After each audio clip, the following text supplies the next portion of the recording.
Hi, everyone, and welcome to Pinstripe Weekly here on YesNetwork.com. I'm Joe Oriema. With me, as always, is Glenn Giangrandi. And Glenn, let's talk about the Yankees' West Coast portion of their road trip. They went 3-3. They win 2 of 3 from Oakland, and then they lose their first series of the season against the Anaheim Angels. What can you say about the West Coast trip? Overall, I'd have to say it was successful. You look at the Oakland A's on paper, they are a team that the Yankees should be able to at least take 2 out of 3 from. They did, and as far as dropping 2 out of 3 to the Angels goes, there's really no shame in that. The Angels are one of the best teams in the American League. Now the Yankees come back east, and it sets up as a winning road trip now with 3 games on tap in Baltimore. All right, and, even with the West Coast road trip, there were some concerns by Yankee fans and, Yankees alike. Brett Gardner, playing in left field, he's done a decent job this year, a more than decent job.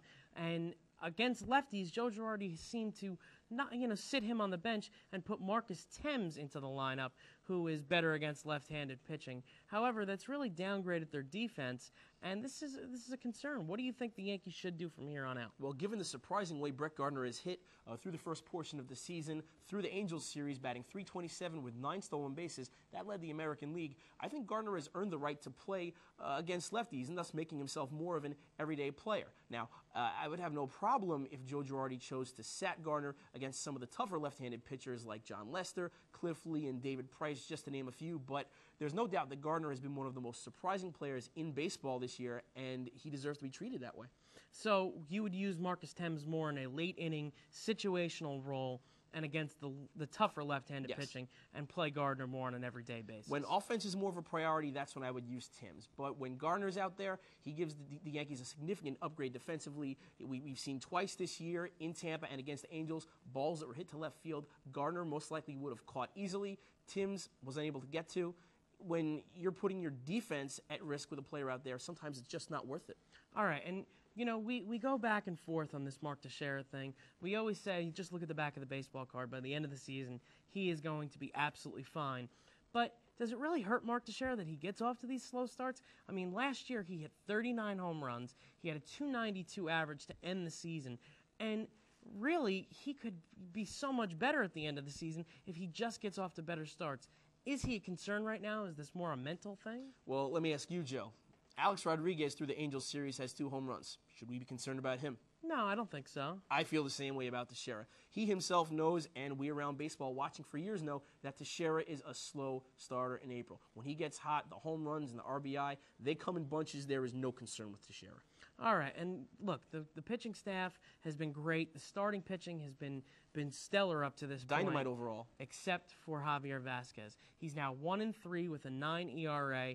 I myself, on Twitter and through blogs, have said, give Javier Vazquez a chance, have a short memory, forget about 2004. But it's getting to a point now where Javi really needs to step up, and he needs to show everybody that he is a good pitcher. Because right now, I don't think it's stuff-wise. I think it's more of a mental thing.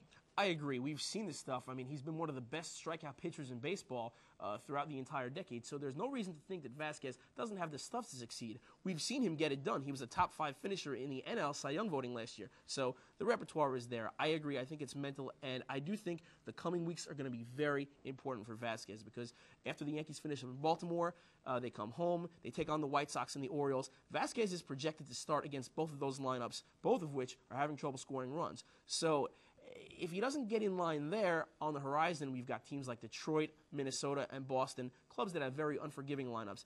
It's important now for Vazquez to get himself right against some of the struggling teams so that when the good teams come to town, the main players in the American League, he's ready for them. All right, we're going to talk about the Yankees' main competition right now, the Boston Red Sox. Struggled in the beginning, but they've seemed to pick it up a little bit. The Tampa Bay Rays are right there. What do you expect, when the Yankees play these 2 teams for the rest of the season? Are we just going to see a dogfight with 3 teams in the AL East, or do you think one of these teams is just going to kind of fall out of the race eventually? If I had to pick one team falling out of the race between the 2, I would have to think it would be the Red Sox. They went out and they got John Lackey. They've solidified their rotation, Daisuke Matsuzaka coming off the DL.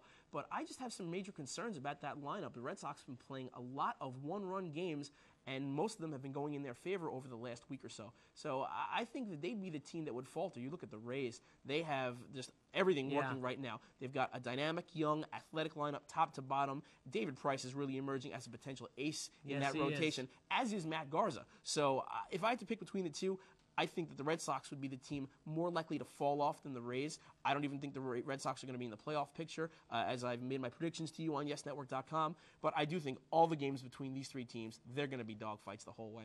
And, you know, games that are going to mean something right now. Against the Baltimore Orioles this week, a struggling team, the Yankees can really take advantage of that. Got to take 2 out of 3 and at then minimum. Once they come home, it could really be a nice momentum builder for the Yankees going into the month of May. Hands down. So, Glenn, thank you very much for coming on Pinstripe Weekly. Keep coming back to YesNetwork.com for all of your Yankees needs this season. For Glenn Giangrandi, I'm Joe Oriema saying we'll see you next time on YesNetwork.com.